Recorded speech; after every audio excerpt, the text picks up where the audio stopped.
عبادت کون سی مقبول ہے؟ ایک آدمی وہ ہے جو عبادت کرتا ہے جس میں صرف اور صرف اللہ تبارک و تعالیٰ کی رضامندی کا جذبہ ہے، یہ اللہ کے ہاں مقبول۔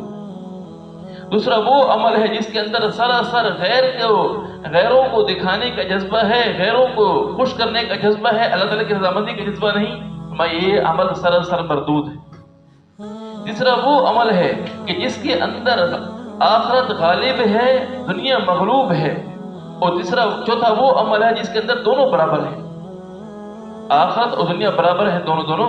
یہ عمل کہ جس کے اندر دنیا اور آخرت دونوں برابر ہیں، کوئی جانب راجع نہیں ہے، یہ عمل بھی اللہ کے ہاں مردود ہے۔ چوتھا وہ عمل کہ جس کے اندر آخرت غالب ہے اور دنیا مرجو ہے، دنیا کو دکھانے کا جذبہ ہے، فرمایا کہ یہ عمل بھی خطرے میں ہے کہ اللہ کے ہاں مقبول ہے یا مردود ہے۔ فرمایا اس کے لیے بعض مفسرین تو یہ فرماتے ہیں کہ اللہ کے ہاں اس کا عمل اللہ کے ہاں مقبول ہو جائے گا کہ آخرت راجع ہے، بعض فرماتے ہیں نہیں، اس نے غیر کو اللہ تعالیٰ کی رضامندی کے جذبے میں غیر کو شریک کر لیا ہے، اور اللہ تعالیٰ نے ارشاد فرما دیا قرآن پاک کے اندر کہ جو آدمی میرے کسی عمل میں غیر کو شریک کرے گا میں اس کو غیر کے حوالے کر دوں یا اسے جا کر بدلے۔